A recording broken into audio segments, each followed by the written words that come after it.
Hey everyone, welcome to a special edition of Oscar Watch. Following the Oscars on my weekly live stream every Tuesday, but now with the Oscars coming this March 10th, the 96th annual Oscars. It's going to be streaming on ABC if you guys have cable still. Who has cable still? I'm going to go over the major nominations, talk about who I think will win, should win, and if there's any surprises, because there's always some surprises when the Oscars come around. Before I do that, drop down in the comments down below your predictions for all the major categories. If you want to do all the categories, that is fine as well. I'm interested to hear what you guys have to say. And hit that like button, subscribe to the channel, and hit that join button so you can be a channel member. Start with the first category, and that will be writing original screenplay.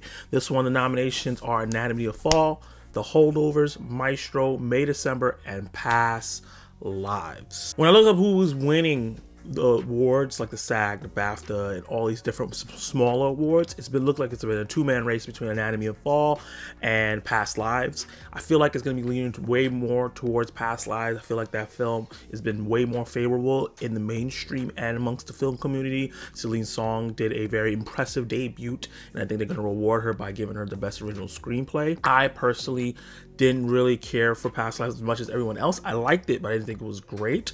But once again, that's a personal preference, not what the masses are thinking. And I think that they're going to award her here because she's in Best Picture, and I don't think she's going to win Best Picture.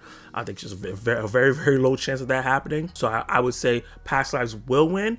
Who I want to win, I want Anatomy to Fall to win. I think that the screenplay for that film is phenomenal, and it really draws you in a way that some of these other films don't. I like The Holdovers. I think Maestro's screenplay is kind of all over the place, and May December's screenplay is very unique, and I'm glad that it got in here, but I really do think it's going to be Past Lives. Anything that could be a surprise, it would be May December. I think May December could surprise a lot of people. I think it has a very unique screenplay that a lot of the people in the industry just seems alike, and it has won some screenplay wins in some smaller circuits, so it is a possibility that Todd Haynes' film, weird Netflix film, could get a win here, but I really think it's going to be Past Lives. Now we're going to get into the next writing category, and that's adapted screenplay. When it's an adapted screenplay, that means it was adapted from source material. It used to be from a novel or a book, or even like maybe if you adapted a comic book or a graphic novel. But it looks like if anything has source material now, it's adapted, because Barbie is in this category, even though it's not based on anything prior. They just use the name Barbie and kind of use the characters from the Barbie lore, but there's no book or specific thing for Barbie, so it's weird. This should have really been an original screenplay, but they decided to put it in adapted. So Zone of Interest, Poor Things, Barbie, American Fiction, and Oppenheimer, all adapted from books other than Barbie, are going to be in this category. Out of all of these, I think American Fiction is the front runner. It has been winning a lot of the awards leading up to this, smaller and big, and I think Cord Jefferson just did a phenomenal job with this screenplay overall. It's very unique in this space. I could see somehow Oppenheimer getting this because it feels like Oppenheimer is going to win every category it's in, but the Oscars also likes to spread the love. So since I feel like Oppenheimer is going to win a bunch of awards, they might not give this one. I don't think the screenplay is as... I think it's pretty strong. I think that's one of the strongest parts of the film, but I think American Fiction is like a really special screenplay, so I definitely see it winning. Barbie has won some of the smaller adapted screenplay categories, but I really don't think that Barbie's going to win any of the major ones. I think they're going to win all the technical stuff, like sound and costume and hair and stuff like that. I think where Barbie really has a chance. And Zone of Interest, I think it has a lot of favor, but I also see a lot of people kind of turning on the film as it's become more available, because when the movie was gaining hype, it wasn't really available to a lot of people. But now that a lot of people are getting to see it, and it's more available in theaters, and now it's on, you can rent it, I think a lot of people are kind of souring on it just a tad bit. I think that is a very interesting screenplay. I think they did something very unique there. It just wasn't particularly for me. I think that who will win? American Fiction. Who I think should win? I think American Fiction should win as well. And if there's any one that could be someone to come out of nowhere surprise, I think Poor Things, who I didn't mention, I think Poor Things could come out of nowhere and win, because that is a very phenomenal screenplay as well. I just think that the subject matter and some of the things that happen in that film, I think, has rubbed some people the wrong way. That's another film that, as people have gotten to see it they've kind of started turning on the film a little bit. I think there's still a lot of majority love for Poor Things and Zone of Interest, but it's a little bit more sour than on American Fiction, Oppenheimer, and Barbie. Now let's talk about visual effects. So the creator, Godzilla -1, Guardians of the Galaxy Volume 3, Mission Impossible Dead Reckoning Part 1, and Napoleon. First of all, let's get Napoleon right out of there. Do me a favor, please. Get out of here. Get out of here, man. I don't know how it made this list with so many other films with great visual effects that came out in 2023, but it's here. I think personally, because I think the movie's a mess, but I can't think of what visual effects that maybe is something they did that's visual effects that I thought was real. And that's a big possibility. So I can see that happening. But I really feel like there's other movies that had great visual effects that they could have swapped Napoleon out for. For me, I think this is a three-man race. I really think it's a three-man race between the creator, Godzilla -1, and Guardians of the Galaxy Volume 3. Honestly, I think Guardians of the Galaxy Volume 3 is the one that's the surprise. I think the fact that how prominent Rocket and his crew was in that film, and how great it looked, and how believable, and how people got emotionally attached to these characters that are CGI, I think it might go into his favor, even though comic book movies haven't been the hottest thing right now. But I do really think they're going to award what happened in the creator under such a small budget, how great it looked, and Godzilla -1 doing the same, even a smaller budget, and how great it's looked. For me, I do think that Godzilla -1 will win this, and I think that the creator should win this, and I think Guardians of the Galaxy Volume 3 could surprise us and win. Now, when it comes to sound, the best sound in the film, we have the creator, again, Mission Impossible Dead Reckoning Part 1, we have Oppenheimer, and the Zone of Interest. For me, this one, I have to give this a Zone of Interest. That's some of the best parts of the movie. A lot of the sound and what's going on in the background and the things that you don't see and how scary that is a big part of that film. That's most of the intrigue on the film. So I do think Zone of Interest is the front runner here. The sound category has been all over the place when I was looking up to see the winners, the smaller awards, like the Chicago and the New York festivals and all these different ones, but even like the other bigger ones, because SAG and Golden Globes doesn't really recognize the editing and sound stuff, so I couldn't use that as a barometer, but BAFTA does. So BAFTA gave it to Oppenheimer, so it technically is the front runner, I believe, because it has the BAFTA and none of these other ones won. But I could see Oscars giving something to Zone of Interest, because I don't think it's going to win in any other major categories. And like I said, they like to spread the love. So I could see Zone of Interest winning, and I think it deserves to win, honestly. I'm not going to lie. Even though I don't love the film, and I think it's a very experimental film, it's not for me in particular, I think the sound was amazing. If you go watch that film at home, plug in your headphones, and just lay down, and or if you want to watch it on TV, because it is a gorgeous film as well, just really tune in and have no outside distractions. It's amazing what they do. Now, when it comes to production design, that's the next category. We got Barbie, we got Killers of the Flower Moon, we got Napoleon, we got Oppenheimer, and we have Poor Things. This is the one thing I will give Napoleon. I'm really shocked that Napoleon's getting so many nominations, but the production design on Napoleon was really, really good. And honestly, the production design on all these films are really, really good. This is one of the stronger categories, but I do think this is Barbie's to lose. I think Barbie is not going to get a lot of the major categories like the acting, and obviously it's not in director. It's definitely not winning Best Picture when we get to that. So, but the production design on that movie is special and really helps bring that story to life. And I think it's the most unique production design here. Maybe Poor Things is the only one that rivals it, but even Poor Things, some of it looks familiar. They really brought the Barbie playhouse to life in Barbie. So I think that Barbie is the front runner here in terms of production design. It has won a bunch of the awards when it comes to production design as well when I was looking it up. And I personally think that it should win. I think it will win.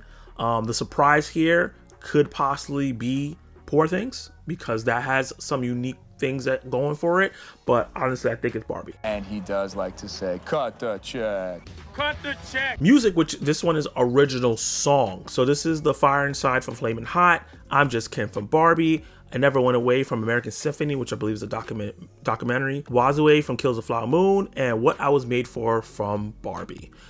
Really surprised Barbie didn't have 3 songs in here with the Dua Lipa record, but honestly, this is not a strong category because Billie Eilish's What I Was Made For has been sweeping every single show it goes to.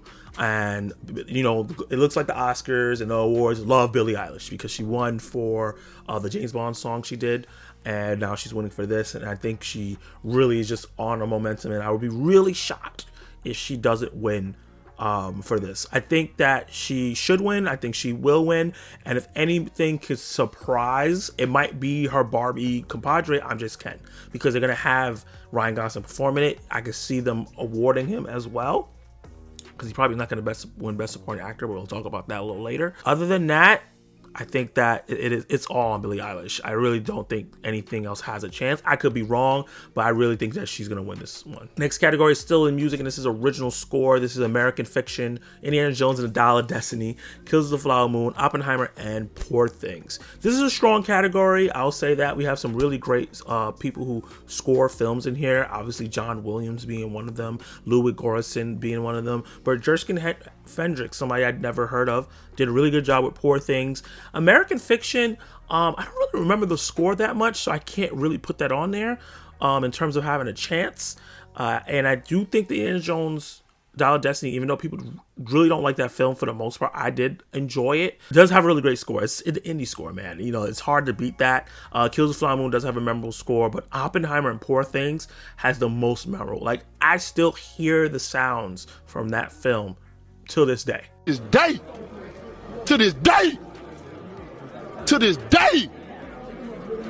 Even way after I've already watched the movie so long ago.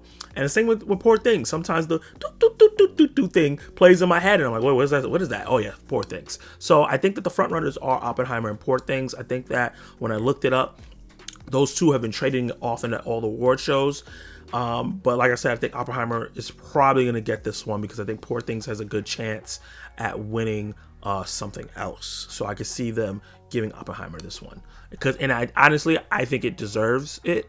Overall, I think it does deserve it. I think it will win. I think it should win, and I think if it's not Poor Things, which I think is a really close runner-up, I can see maybe them giving it to Killers of the Flower Moon. Next category is makeup and hairstyling. The nominees are Golda, which is a film that's not nominated anywhere else, but I didn't get to watch that film, but I saw the makeup and hairstyling from the poster and the trailer. It is fantastic. Maestro, Oppenheimer, Poor Things, and Society of Snow. I do think Oppenheimer shouldn't have been in this category. They should have took a chance to maybe award Priscilla. I think that's a film that did a fantastic job when it comes to makeup and hairstyling and evolving the character as the movie progresses. They did some really amazing things with Kaylee Spaney in that film. When it comes to the actual nominees that we have here, I don't think Oppenheimer has the biggest chance. Because I don't really know why it's in this, and I don't think that the makeup and hairstyling really did anything that much. It didn't make me feel like those characters were back in that time. I think Poor Things has a really strong chance, and I think that Golda has a really strong chance, and obviously Maestro.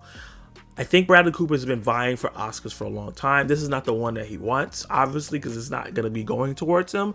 But the makeup and hairstyling for Maestro is really, really strong. Two of the parts that's really strong for that film is the makeup, hairstyling, and the cinematography. So it deserves to be here. And what they did to make, Bradley Cooper look older was great.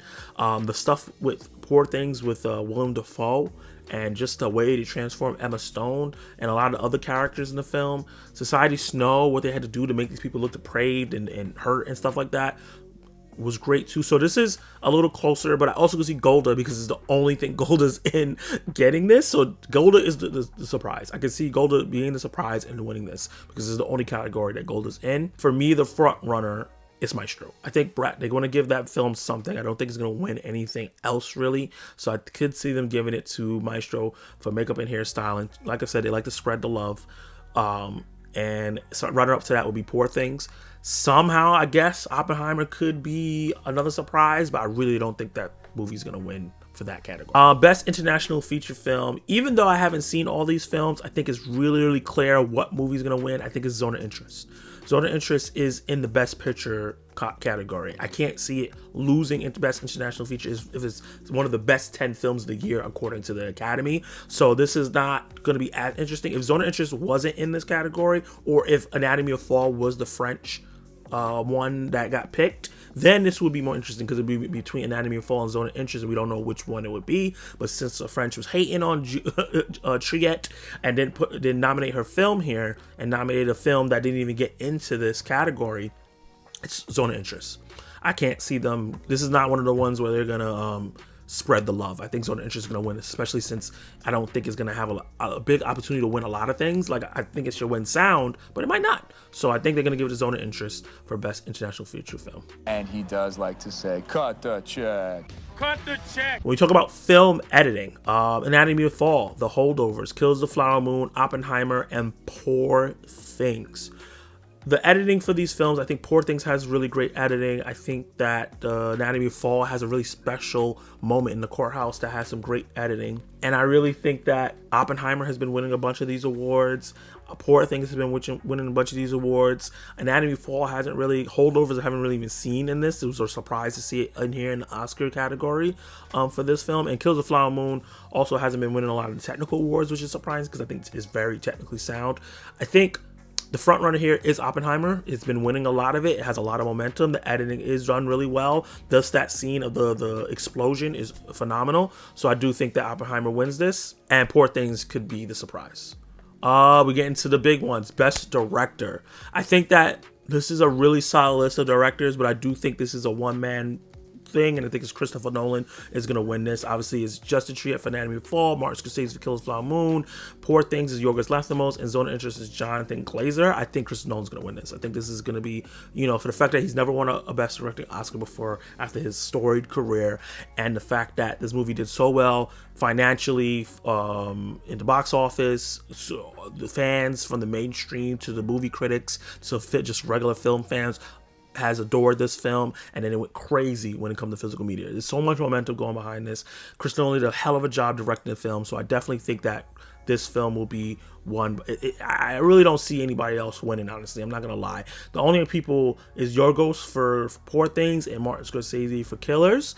But I really don't see, if Greta Gerwig was here for Barbie, I would give her a slight chance. But since they snubbed her, I think they snubbed her. It's Christopher Nolan. I don't see anybody else. He will win. I think he should win. And I don't think there's any surprises that's going to really happen. I think that one is locked up. Costume design, I think this is Barbie, Kills the Flower Moon, Napoleon again, Oppenheimer, and Poor Things. I think that it's Barbie. I think Barbie's going to win this one. The costumes really bring that movie to life, just like the production design. I think Poor Things costumes is really great. Obviously, Napoleon, I think may have a ghost chance to do this, but maybe a surprise to win this is in a bunch of categories. I can see them spreading the love, but I think Barbie is going to win a lot of these technical awards, and I think Barbie's going to win this. I think it should win, it will win, and if there's any surprise, I could see maybe Poor Things or even Napoleon. Cinematography, which is very, very strong this year with El Conde, Kills the Flower Moon, Maestro, Oppenheimer, and Poor Things. I think the best cinematography out of here is Maestro. Runner-up for that is Poor Things. I think this is the strongest one I think that the Bradley Cooper film can win is cinematography. So I think it should win. I think it will win. I think Poor Things has a chance because it has very strong cinematography as well, and it's been winning some awards. I think El Conde could be a surprise. If you guys haven't seen that small film on Netflix, it has really great black and white and gray cinematography. It looks gorgeous. Animated feature film. This is way more surprising and more competitive than I thought. I thought Spider-Man Across the Spider-Verse was going to run away with this. I thought it was unanimously the best animated film of the year, one of the best films of the year, period. I would put it up there with the best films of the year. But The Boy and the Heron has won the BAFTA, which is really, really huge. It's really a dictator of what's going to happen at the Oscars. BAFTA and SAG are usually two big dictators of that. And it won the Golden Globes. Unfortunately, everything else, Spider-Man Across the Spider-Verse has been winning like smaller awards at like different festivals and things like that, but it didn't win the two big ones that it needed to win. SAG doesn't recognize animated films.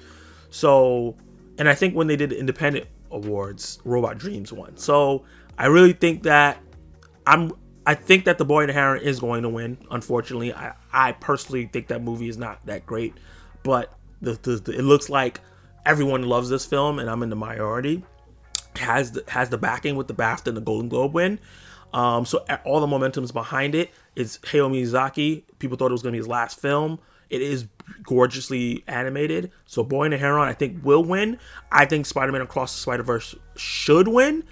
And I don't think there's any surprises here. I think it's a two-man race between this in this category. I don't think anything else really has a chance. It's nice that Elemental and Nimona got nominated so they get recognized. But yeah, it's between them two, and I think I'm leaning towards Boy and the Heron. Actors in a supporting role. So this is actress in a supporting role. So this is Emily Blunt, Danielle Brooks, America Ferrera, Jodie Foster, and Davide Joy Randolph. This is absolutely locked up already. Davide Joy Randolph has won every single award that she's been in with these people. And like some people is different. Sometimes Jodie Foster's there. Sometimes Danielle Brooks is there. It's been switching up and down. Sometimes America Ferrera's in it. Sometimes she's not. But Davide Joy Randolph's winning this. This is the most obvious one. I don't see any surprises. She will win. She should win. And yeah, there's no surprises. Davide Joy Randolph's gonna win the Oscar. If she doesn't, that will be the biggest swing. You know, actress in a leading role. This is the one that is the most hotly contested. It is a two-man race. You know, Annette Bening from Nyad, Lily Gladstone from Kills the Flower Moon, Sandra Hüller from Anatomy of Fall, who was phenomenal, Carey Mulligan in Maestro, who's also phenomenal, and Emma Stone from Poor Things, who I think had the best performance of the year of Man and Woman. Emma Stone won the Golden Globe for drama. She won the BAFTA, but Lily Gladstone won the Golden Globe for Emma Stone won the Golden Globe for comedy. Lily Gladstone won the Golden Globe for drama, so they split the Golden Globes. If Lily Gladstone would have lost the Golden Globe, this would have been bad, but she won one too.